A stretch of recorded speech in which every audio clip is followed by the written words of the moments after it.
कराची के इलाके बिलाल कॉलोनी की हदूद में सेक्टर 5 पठान कॉलोनी में जिनके नाम से मशहूर औबाश नौजवान की फायरिंग से इलाका मकीनों में खौफ हरास फैल गया। थाना बिलाल कॉलोनी के पीछे वाले रोड पर रात गए जिनके नाम से मकबूल औबाश नौजवान ने बिला खौफ खतर जदीद असले से फायरिंग करके इलाका मकीनों को घरों में मुक़ीद रहने पर मजबूर कर दिया। जिनके नाम से मकबूल औबाश नौजवान पहले भी आजादाना फायरिंग के रिकॉर्ड अपने नाम कर चुका है और गुज़िश्ता रोज एक बार फिर कानून की रिट को चैलेंज करते हुए फायरिंग करने की फुटेज मंजर आम पर आ गई।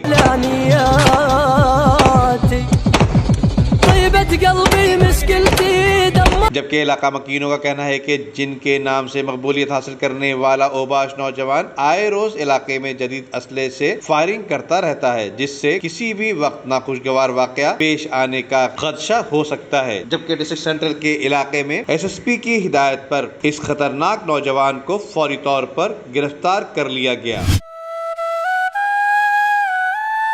गुज़िश्ता 26 सालों में आलमगीर वेलफेयर ट्रस्ट में आने वाले 3 लाख मरीजों के लिए हमने कभी ये नहीं सोचा कि इन मरीजों का इलाज कैसे होगा। रोज बरोज बढ़ती हुई महंगाई की वजह से इनकी उम्मीद आलमगीर वेलफेयर ट्रस्ट है और हमारी उम्मीद आप सब। खुदारा इस साल भी अपनी ज़कात आलमगीर वेलफेयर ट्रस्ट को दीजिएगा और इन मरीजों की उम्मीद को टूटने से बचाइएगा।